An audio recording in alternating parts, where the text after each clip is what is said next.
This founder sold over $300,000 in a 2-day span over Amazon's Prime Day event.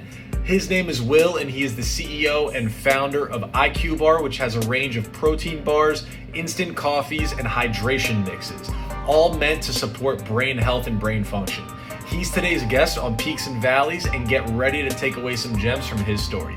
Let's go. What's been the highest moment of being a founder so far?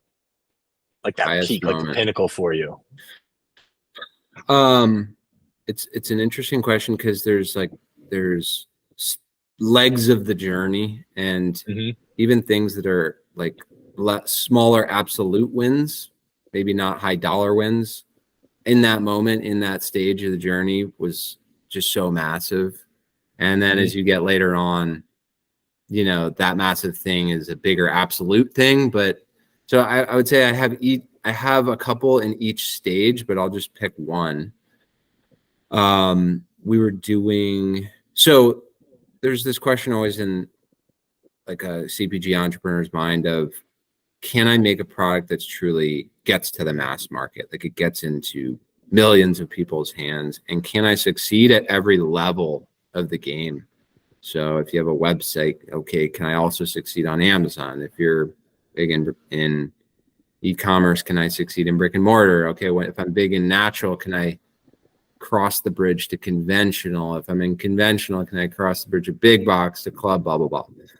And so we had a moment where this was last like May, I think. We had grown into something like $8,000 or something like that, and had a decent sized e-commerce presence, but we always wondered, could we do it in club? Could we succeed in Costco, for instance? And we had a person reach out to us from Costco about the LA region, and do you want to do a road show? And I didn't even know what a road show was. I subsequently called 10 people and who knew a lot about Costco, and they told me what it was. And I was like, okay, so it's basically a sampling on steroids. And so we were like, okay, this is our foot in the door. This is how we see if we can do it at that level.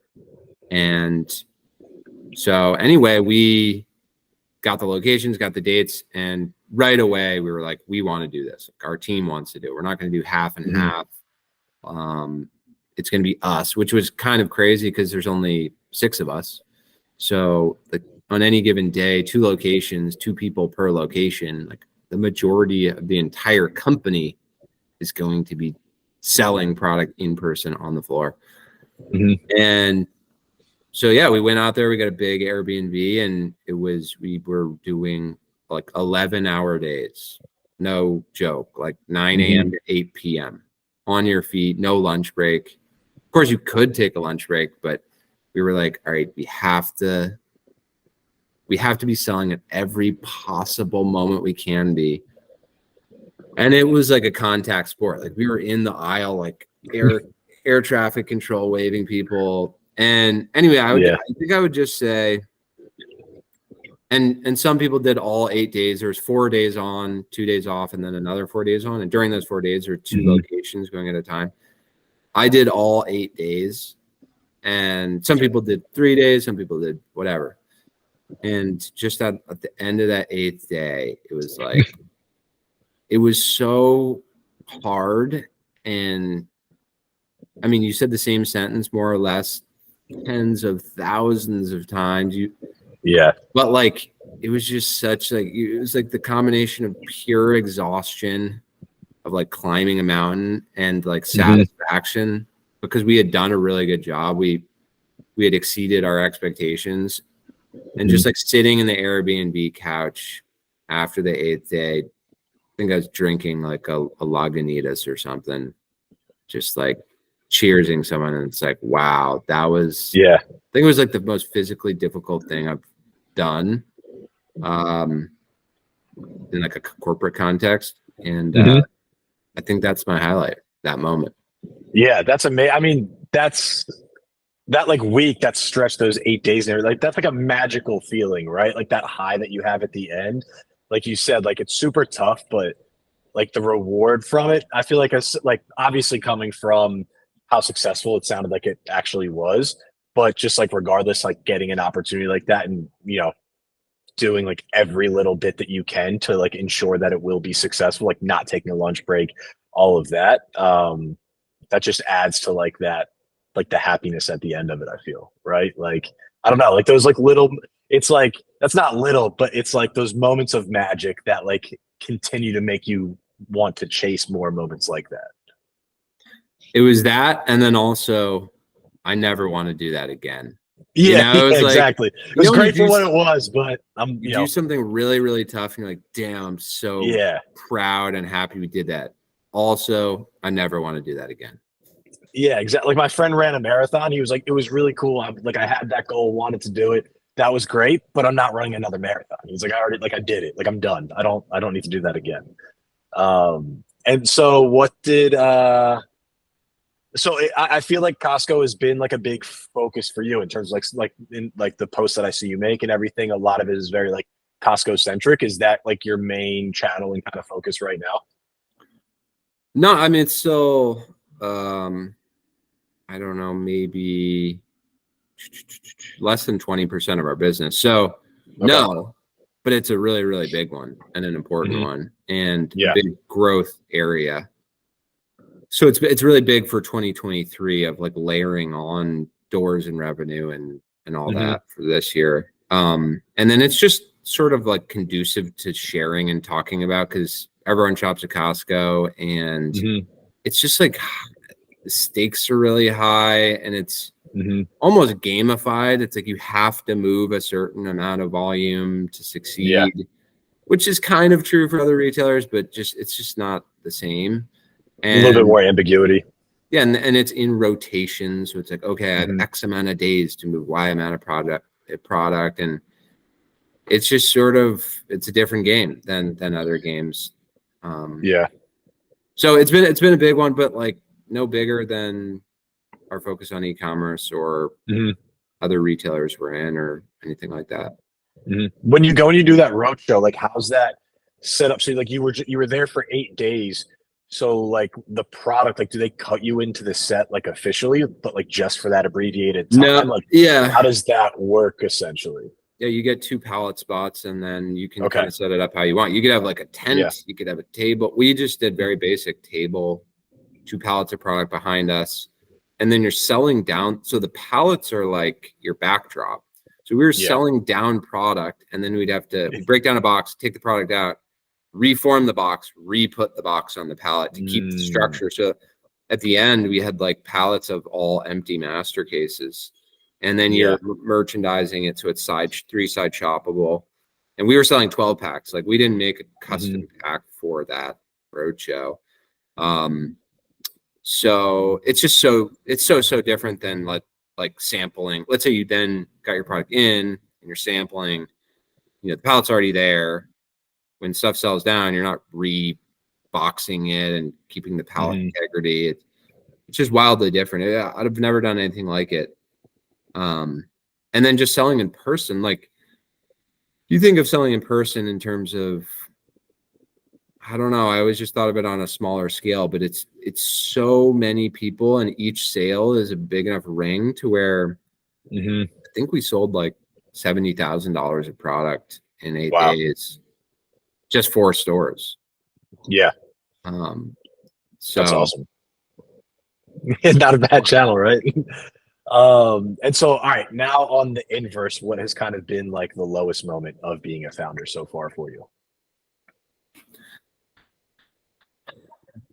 I would say the lowest moment, I mean, any team related things where you have to let someone go is, I think, the lowest moment, but that's sort of obvious and goes without saying, and no need to delve further into that. But I would say in terms of a like concrete event that happened, we had this one moment that was so wild. We were like 6 months into selling our first unit, and we got into 3,000 CVSs, and we were at the time producing like 20,000 bars, and so we had to go from producing 20,000 to like 200,000.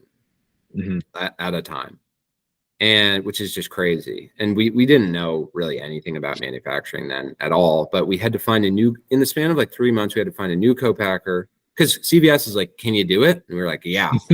And then we had to figure it out on the back end. Yep. So we're like, oh my God, how do we do this? So we found a co-packer, they said yes, amazingly. We got all our stuff to them. And then there was this moment that they start production insanely early. It's like 4 a.m. or something. And there's this, and so we as a team, I think there were 4 of us at the time, we're like, all right, let's go to the production. This is the biggest production run ever. Let's make a field trip of it. And so I'm already getting stressed out. Yeah. I'm already getting stressed out just hearing the build up. Yeah. By the way, I'm sure everyone has a story like this, but yeah, absolutely. So we all pile into the car. We go from Boston to upstate New York. We get there at like 4 a.m. and the product mixes well. And we're like, all right, high five. You know, the product gets on the slab line, it gets rolled out, sliced, guillotine, cut. All right, it's all looking good. We're taking videos. We're like, yeah, we're gonna post this on social media, like CBS run, let's go. And then it goes into the flow wrapper, it gets wrapped and spits out. Pick up a bar, hell yeah, like take a picture of me. And then, you know, we get a caddy and we're like this looks great, yada yada yada. Then the guy who's like the production manager just slowly walks over to me. He's like, we have a problem. I was like, well, what is it? The wrappers aren't sealing. I was like, I thought you were going to say that. I was like, what do you mean the wrappers aren't sealing? And coincidentally, the guy who had sold us wrappers, like the rep, was there. And he was there as like I'm going to take you out to dinner afterwards. We're going to like high five about the fact that our wrappers ran so well. So then I turned to the guy and I was like, dude, what's wrong with your wrappers? He's like, I don't know what's wrong with our wrappers. Like the sealant was fine and this and that. And then we were like, okay, what can we do? Like, can you increase the pressure, like the clamp pressure? And like, okay, they increased it. And they're like, we can't increase it anymore.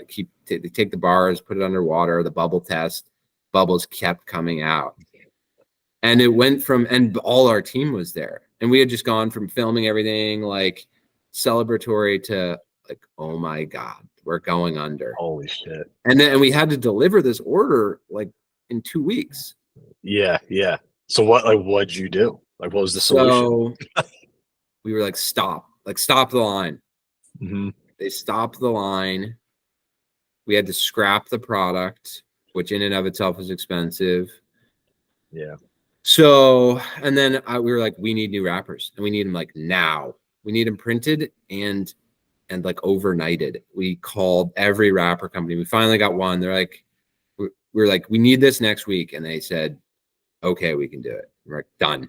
Like, send me the invoice. They do it. They turn it around. They ship the wrappers there. They get next week. We go back there the next week. We go back. Product runs, seals fine, packs it out, get it to CVS just in time. Damn, that's awesome. And the CVS is still a strong account for you now? No, we're not in CVS anymore. Okay. But it was big at the time. Yeah. But I mean, that's a whole other story. But sure. Yeah, I think it cost us $35,000 or something. But something. Yeah, I just remember like standing on the floor. The guy's like, "We have a problem," and you see your heart just like sinks. You know? Yeah, and when you said like you feel like a lot of people probably have a story like this, like 100%. Everybody, it's so personal though, right? Like it's always like a little bit different, but like. Yeah, I mean, I had a very like an eerily similar story to exactly what you had just said as well. Like had drove to Florida and like crossed the state line and got a call from the manufacturer saying the labels, like the labels that they had printed, they printed the dye lines, like they printed the bleed and everything. And the guy that was like my account manager was the CEO's son, who apparently golfed 4 days a week and popped in like once a week, and he was golfing and out of the office that entire week. that I was there. So somebody else did like a month's worth of work, like in a day, and overnighted labels for me and everything. And then in production, 300 gallons just went down the drain. It was sick. But It's always yeah. a label. It's always a label. Yeah, you know? labels are always getting fucked up. It's and then the question is like, because you never want to pay for it as a founder, right? It's like, you fucked up. How's this on me, right? Yeah, like, but you always do. Well, what I was happened? gonna What ask. happened? Yeah, what happened? I mean, I think I had this conversation a decent amount with people, and I think I'm learning like I'm kind of like a jerk off because like I didn't pay for them. Like I was like, I'm not paying for these. Like, Oh no, look no, at them. oh no question. Like, we didn't yeah, pay. okay, I think it's a bigger the bigger question. So we did not pay for the wrappers. Bigger yeah, question yeah. is, You're are they on the manufacturing. hook for all the scrapped product? Yeah, okay. So that for that, I was like 22 or 23 with like not like with like 10 days of CPG experience. And I get into that, I'm in that facility and like all the partners are there and stuff, and they have more experience than I have like years on this earth. And they're all like looking at each other like, we're not paying for this. And I'm like, I'm not paying for this. I'm like, what the hell? Because we went through like some R&D and checks and balances, and I asked them because like Halo Top had a lot of issues too with their production, like similar. So like I was really scared about that. And they assured me, they were like, nope, it's working on the, like, we went through the checks and balances. It's working in like our initial like pilot process and everything. And I'm like, all right, like, let's go. And then when it failed, we started talking to them like, hey, like you just basically like buy our time and the ability to produce, but we don't guarantee anything. And I was like, that's bullshit. I was like, no way. And so I pressed, and we had like a pretty passionate conversation, but ultimately I only paid for all the ingredients that went down the drain. I didn't pay for the labor of the day, and I didn't pay for the additional ingredients that like they had on site and stuff. So just the stuff that went down the drain. So what was going to be like over 10,000 ended up being like a few thousand. I mean, that you got off pretty good there. It could have been way worse. I think we tried to stick the whole thing with the wrapper company, and we did. Yeah. But only it was in credit. So it was like, okay, you can buy, but of course you don't want to buy wrappers from them. Yeah, you're like, now I don't want to go back to you. Like, what the hell? Like, are you because then they also set a precedent, right? Because then it's like, well, if it fucks up again, then it's like you're giving me another credit. And like they shouldn't want to do that either, because if they're gonna be inconsistent, then it's like they just owe you $1 million in credits. Like, that's not gonna be good for them either. So I don't know. Yeah, I hear you. Is that ultimately what happened though? You had the credits, like what worked then like one more time to spend the credit? I don't even think we used them. I don't think we used them because we were like, okay, are we going to roll the dice again? Because they said they thought they had a fix, but what if the fix wasn't a fix? And I don't think we just took the loss, honestly. Damn. Are you still with that same co-packer? No. Co-packer? That was 2 co-packers ago. We're on our 1, 2, 3, 4th. Are you changing co-packers each time for the sake of like capacity and just like increasing, and like the company growing? Yeah. For the most part.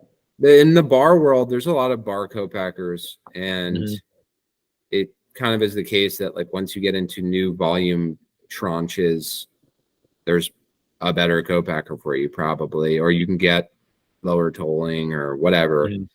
And then certain ones, they're like, we won't even talk to you unless you're doing XYZ volume. So yeah, once you hit that volume, it's of course really painful to switch, not fun, but it's just a cost benefit. And I think we're at one that we can scale to 2-3x what we are now though. So nice. I hope you enjoyed today's peaks and valleys, took away some gems from Will's story and journey. Looking forward to having you next time. Don't forget to like, comment, subscribe. Peace.